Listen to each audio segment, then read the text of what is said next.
HermitCraft Season 10 is right around the corner, and with Decked Out 2, a multiversal crossover, the rise and fall of a king, and so much more, Season 9 will be a tough season to beat in terms of just pure scale and the amount of insane things to happen. But here's the thing, we actually know about what the Hermits are planning for Season 10, and trust me, it's insane. The twist they're planning to put on the server we know and love will shake things up so much. Well, let me explain, right? Season 9 was already the longest running HermitCraft season ever, and this has largely been a very good thing for the server. Despite the short-term benefits of a short season like Season 8, for example, with episodes jam-packed with content and interactions, HermitCraft is great in that it can thrive in both long and short scenarios. The sheer length of this season is what allowed for massive projects like Decked Out 2 underneath Deep Frost Citadel, which I still think is perhaps the greatest survival build in all of Minecraft's history, and it allowed for massive prank wars, allows for the escalation of those pranks to the scale of covering the entire perimeter with land-escaped grass and trees, and I mean, nothing in this scale would have been even remotely possible in Season 8 or a shorter season. In addition to this, longer seasons are great for the Hermits because, as we've seen in Season 9, it allows for people like Iskall and Mumbo to take extended breaks from content creation to rediscover their passion and recover from burnout. Because of all of these things then, I think Season 10 will likely be another long season, and it becomes incredibly important for this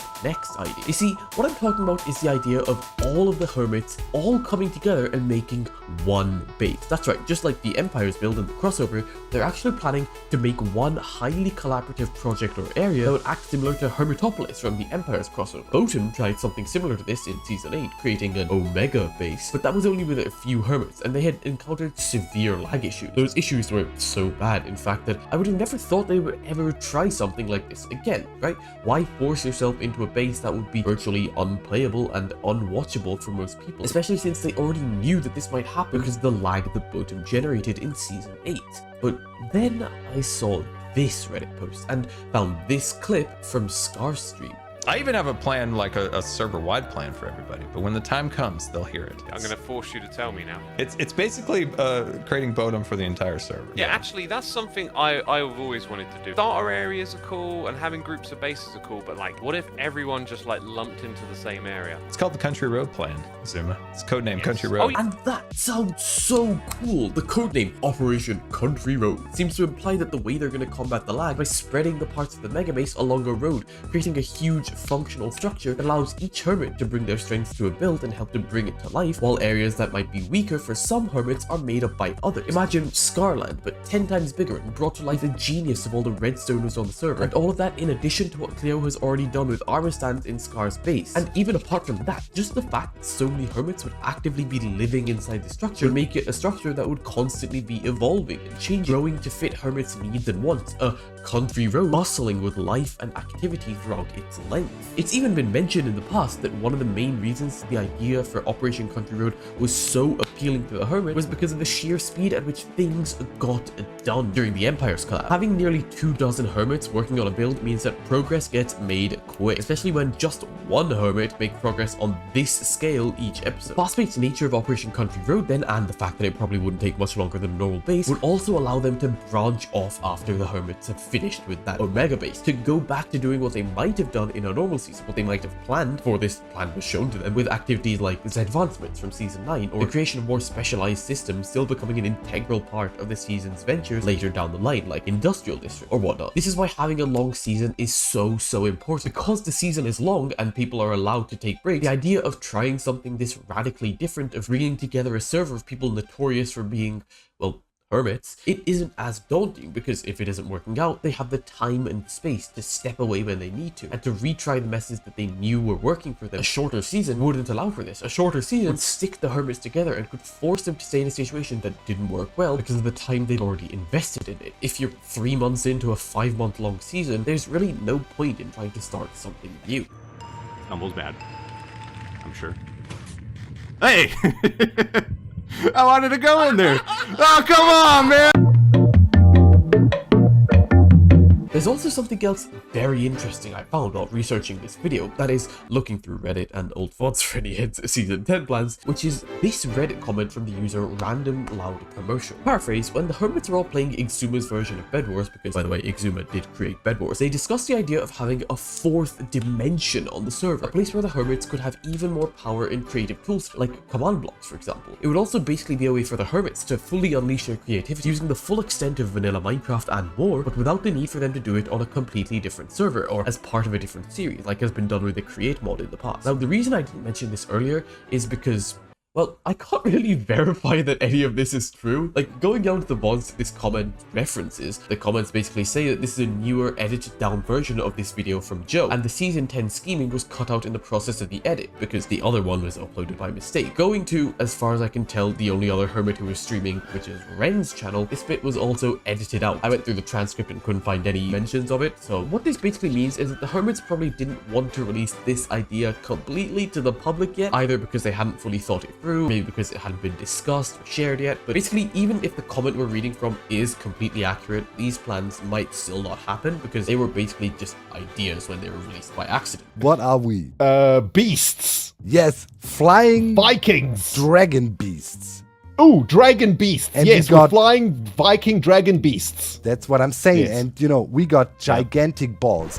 But back to the plan that was actually likely to happen, though, the plan that's been discussed and the Hermits know about, which is Operation Country Road. You see, the idea of all the Hermits being together also lends itself to solving another problem, which is the fact that they, well, there's no easy way to put this, but they seem to be kind of running out of ideas. Okay, maybe that's a bit of a stretch, but as I've been watching as a fan recently, I can't help but notice the sheer number of recurring storylines. The Grian prank war, which happened with the Civil War in Season 6. Started when green touched my redstone. 2 hours later. 3 diamonds?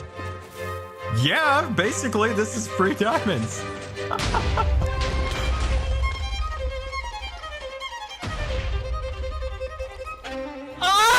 Mumbo building the button, which is literally just, it's happened before. Having some sort of leader in the shopping district, a mayor or a king like it was in Season 9. But maybe Season 10, because it's an anniversary season, could be a blast from the past, a walk down memory lane with new and exciting takes on pre-existing ideas like, for example, the Convex, or perhaps the return of the Architects or Sahara. But I think one thing that's certain, however, is that Season 10 will have a war of some kind. In every season since Season 6, there's been a conflict of considerable magnitude. Season 6 had the Civil War, Season 7 had the Turf War, Season 8 had the shopping prank wars, and Season 9 had the perimeter war and the rebellion against the king. And I think if Operation Country Road goes through, Season 10 could have one of the most interesting wars yet. You see, usually the pranks that develop into wars involve pranking each other's bases, but if you all live in one base, how are you supposed to prank people? The answer is simple, of course. You change the tactics of your pranking. I'm talking Shady E's Invisible Glass, I'm talking AFK pranks, I'm talking pranks that are comparatively a lot rarer on HermitCraft, and pranks that would almost certainly lead to more Hermits getting involved on both sides of the war because they'd all be getting affected by one side or the other. But wars aside, what else could Season 10 have in store for HermitCraft? Because Operation Country Road and a bunch of wars sound awesome, but I have more ideas that obviously are a lot more of me guessing and hoping, but ideas that I think would make the server a lot more interesting. Your turn. Boom. Right, I'm gonna give this a try. Ready? I'm not gonna pre-dangle! Ah! You see, given the magnitude of what's gone on in Season 9, I think it's safe to assume that the Hermits are definitely going to try and spice things up. And the first thing that comes to mind for me to make the server more interesting is maybe you add a few mods. Think about it, right? And just bear with me here. The full redstone might of all the Hermits behind something like the Create mod, but given enough time to expand and really develop their ideas, much more than we've seen in the few one-off series that they've done. Let's imagine the possibilities, the automation of every single resource, builders like Bdubs having a field day with a vast new array of blocks available, and amazing ways to actually integrate them together to make them come alive, with building and redstone becoming so interlinked that the server itself could come alive in a way that it never really has before. Of course, that's just an idea, and I might have got a little carried away, and it's probably not one that will happen. Is there still modded HC? Not really. Not really these days. Because, as Skizzleman just said, Saza is HermitCraft is in the end a vanilla server, so a mod that changes the game as much as the Create mod is realistically never getting added. But smaller ones, similar to the custom data packs that the Hermits use now, could definitely be added to help facilitate the experience, not just for the Hermits, but even for the viewers. The armor stand manipulation data pack has become a part of the server's identity in a lot of cases, and other mods could help push this even further. And well, I hate to break it to you, but multiple Hermits have used mods that are literally banned on most servers. Client-side things like FreeCam and things that are hacks that you might see on 2B2T rather than HermitCraft to help show off builds and do other things like helping to spectate decked out runs without interfering by having to go into spectator mode or something. A mod that immediately came to mind for me, for example, was Terralith, which drastically changes world generation and would make the world much more interesting to look at as is, and wouldn't completely disrupt the vanilla gameplay that is the core of the server's identity. It would just be like amplified, but amplified even more than that. In the end though, more mods are unlikely at best. Ladies and gentlemen, welcome back to another episode of HermitCraft.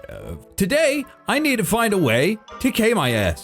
But what about a completely different direction then? Instead of changing the game to make it more interesting, why don't we change the players? Of course, I'm not suggesting any Hermits get removed. They're all incredible and contribute to the server in so many different ways, like Impulse talked about with his insane rapping skills in this absolute masterpiece of a rap. Grian's a prankster with tricks up the sleeve. Pearl's an artist who will make you believe. With Mumbo Jumbo, Animation's his game. Scar's landscape should be in the Hall of Fame. Iscal, that must be his best friend.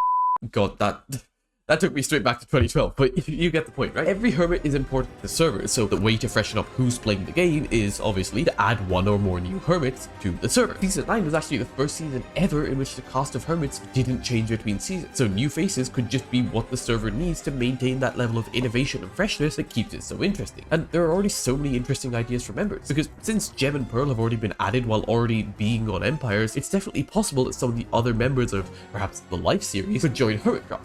Like, imagine the shenanigans if Smallish Beans joined the server and went on a prank spree with Grian, or the amount of new interesting dynamics of playing the game that someone like SolidarityGaming or Skizzleman, who I think Impulse has been advocating a lot, might bring to the server, not only because of their uniqueness as content creators, but also because of the pre-existing relationships they have with a lot of members. In fact, while I was writing this video, Impulse did a stream where he said this about the new members. New members for Season 10? I can't say anything. Let's just leave it there. There may or may not be any new members. We'll see. Can't announce whether or not we're having any new Hermits come on board, but who knows? Who knows? We'll see. That's all I can say. Which, okay, the words he said mean that we don't really know, but judging from his expression and the tone of his voice, I think it's incredibly likely that we're getting at least one new Hermit. Given what the Hermits have said, I think the two most likely candidates are Joel, Smallish Beans, and Skizzleman, both of whom would be incredible additions to the server, and would really help to elevate Season 10 past even the incredible Season 9. But even if Season 10 will have an insane Omega base with all the Hermits involved, even if there might be a completely different dimension that the Hermits could add, even if new members are added to the server, even if the server gets a little bit modded, it's still going to be insanely hard to top what's happened in HermitCraft before. But knowing the Hermits, they'll find a way to do it. And if you want to hear a bit more about the insane things that they're going to have to top that have happened on the HermitCraft server in the past, click on this video. Subscribe!